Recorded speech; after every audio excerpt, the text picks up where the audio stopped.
Good Monday morning of the second week of Ordinary Times. Today, the first reading is from the letter to the Hebrews. We don't know, I don't think we know who the author was. It used to be ascribed to St. Paul, but I don't think so anymore. I've read that it, heard or read, or somebody suggested that, somebody who knows what they're talking about, that it was written by his disciple Apollos, but I don't know if that's true or not. What I know is that it's a very mature document. It's a beautifully written document, and it is dense with theological insight. I mean, it's a powerful thing. Let me read it to you, and then I'll comment, all right? See, you can hear the maturity in it, and I'll show it to you. Meaning maturity means this doesn't come right after the resurrection and the ascension of Christ. This is probably 50 years later. It's the end of the first century, maybe the beginning of the second. I don't know, but it's mature. And you see, they had a lot of time to suffer martyrdom, and the church established herself, you see. I'll just try it. I'm just commenting. So, brothers, here's the way it doesn't start that way, brothers and sisters. That's the way the church does it. Every high priest is taken from among men and made their representative before God to offer gifts and sacrifices for sins. Okay? Every high priest. Since he's writing to the Jews, the Hebrew Christians, he's using the language of high priest, but when you see it play out, he's really talking about the priesthood as it was being realized, being achieved, coming about, maybe in imitation of the high priest in the Jewish tradition, high Jewish tradition, but it's also now already established in the Christian tradition, I think. I don't know. I'll read it to you, though. Every high priest is taken from among men and made their representatives before God to offer gifts and sacrifices for sins. He is able to deal patiently with the ignorant and erring, for he himself is beset by weakness. And so, for this reason, must make sin offerings for himself as well as for the people. So you're not referring to Christ as the high priest. He's talking about the priests in their community. The high priest in their community was just a human being given an enormous commission. That's what any priest is. I think of myself when I read this thing. I just think of my own calling. Not that I'm worthy of it, and I don't like to sound false humility. I'm not. Nobody is. See? Watch what he says. No one takes this honor upon himself, but only when called by God, just as Aaron was. I think in many ways some have ascribed that to himself over the course of the centuries. It was one time in the life of the church. Unfortunately, the priesthood and the episcopacy, the bishop and the priests, were the leaders of society, their own immediate society, and often they accrued wealth, etc., etc. They weren't the prettiest guys in the band, okay? It was a good time. If you look at the history of the church, you see it. What's so beautiful about it is a line I learned in the monastery. God saves the church despite the clergy. He must have been reading the letter to the Hebrews. I don't know. See what he says?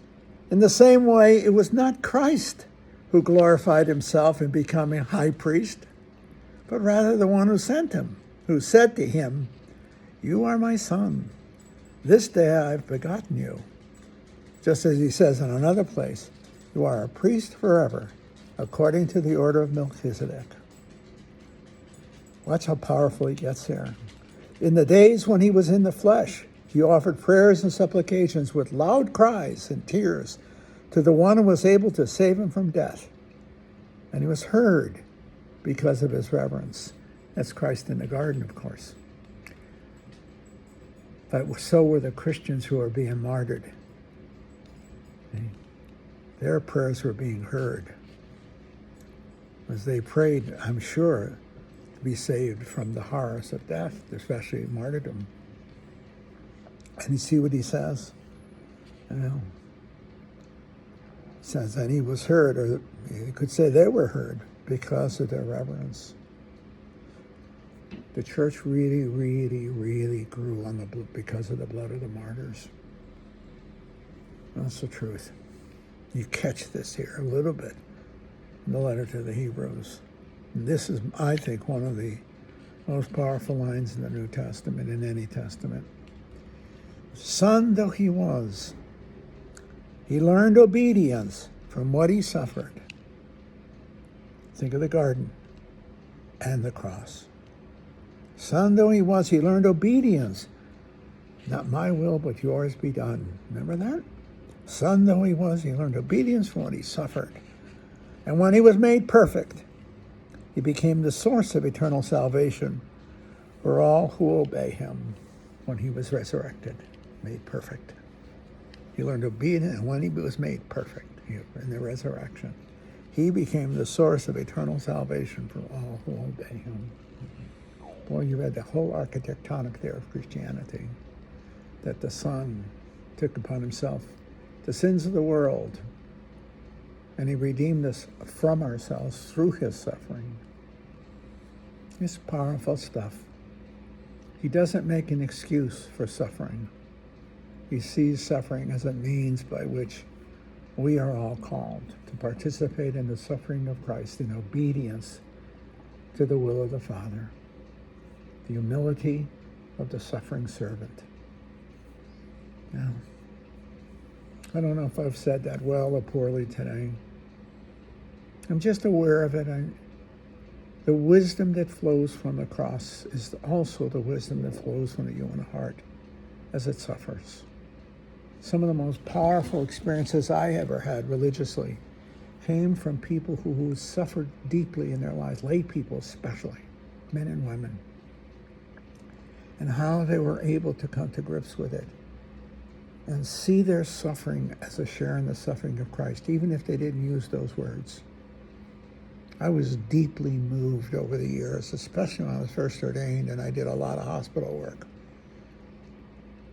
I saw the holiness of the suffering. I saw the suffering of Christ in the suffering of people in hospitals, especially those who were dying. And I saw its holiness. I really, really did. That was the singularly largest religious opportunity for me to learn. Not learn in a superficial way, but to see and to understand, in a sense, the wisdom of the cross. I saw that in the suffering of people. Even the quiet joy they had in themselves as they embraced their faith and their trust that they were sharing in the suffering of Christ. Even if they didn't use the language, it was the reality. In a way, I used to never like doing hospital work. You got to really be special for that, because you are 24/7 on duty. When you'd go to bed at night, say, well, let's hope for a few hours. And you sure as dickens, phone would ring, I'd come down to the emergency room. God, I remember one time, it was the most poignant. It was a Saturday night. Saturday nights are horrible in hospitals because you have accidents, you have murder, shootings, you have violence. It's a tough night, Friday and Saturday night. Well, this was a Saturday night, and I thought I made it. I got to bed. It was about 9 o'clock. About 11:30, I got a call. Father, come down. You got to come down in the emergency room. Down I went. And here was a man who was shot. He had been shot in the chest. And what had happened was he had gone to pick up his wife, who was a waitress or in a restaurant, or in a bar, actually. I think she was a bartender, actually. And he went to get her, and the place got robbed. And in the process of the robbery, he was shot. And the bullet cut across his chest, lower part of his chest. So this was at least an hour or two after his shooting, and he was very much alive, or maybe an hour after. And I went with him, and I went to him, and I anointed him. And I saw both his faith and his courage and his confidence, actually. And then after I anointed him, and his wife was there, and his family was there, I went to bed. And 2 hours later, when I got up, I learned he had died. And I can remember his wife's words, I have so much, he's going to be okay, he's going to be okay, he'll be all right. That's tough.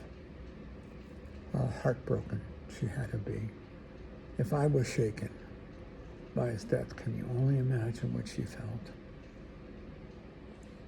Yeah. That's when you see the cross of Christ. Not only the victim being shot, but you think of the Blessed Mother at the foot of the cross. That's what this woman was like. A woman of faith, deep love for her husband. And she suffered with him, with hope that he would not die,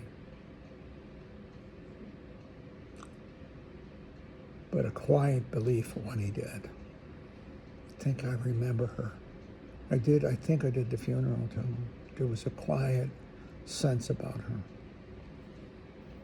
Sometimes when you're in the presence of the awesome, and that can be the awesomeness of the awfulness of death, only response very often is silence. Think of that great line, be silent and know that I'm God. There are no words. You just stand in silence before the awesome and the horrible.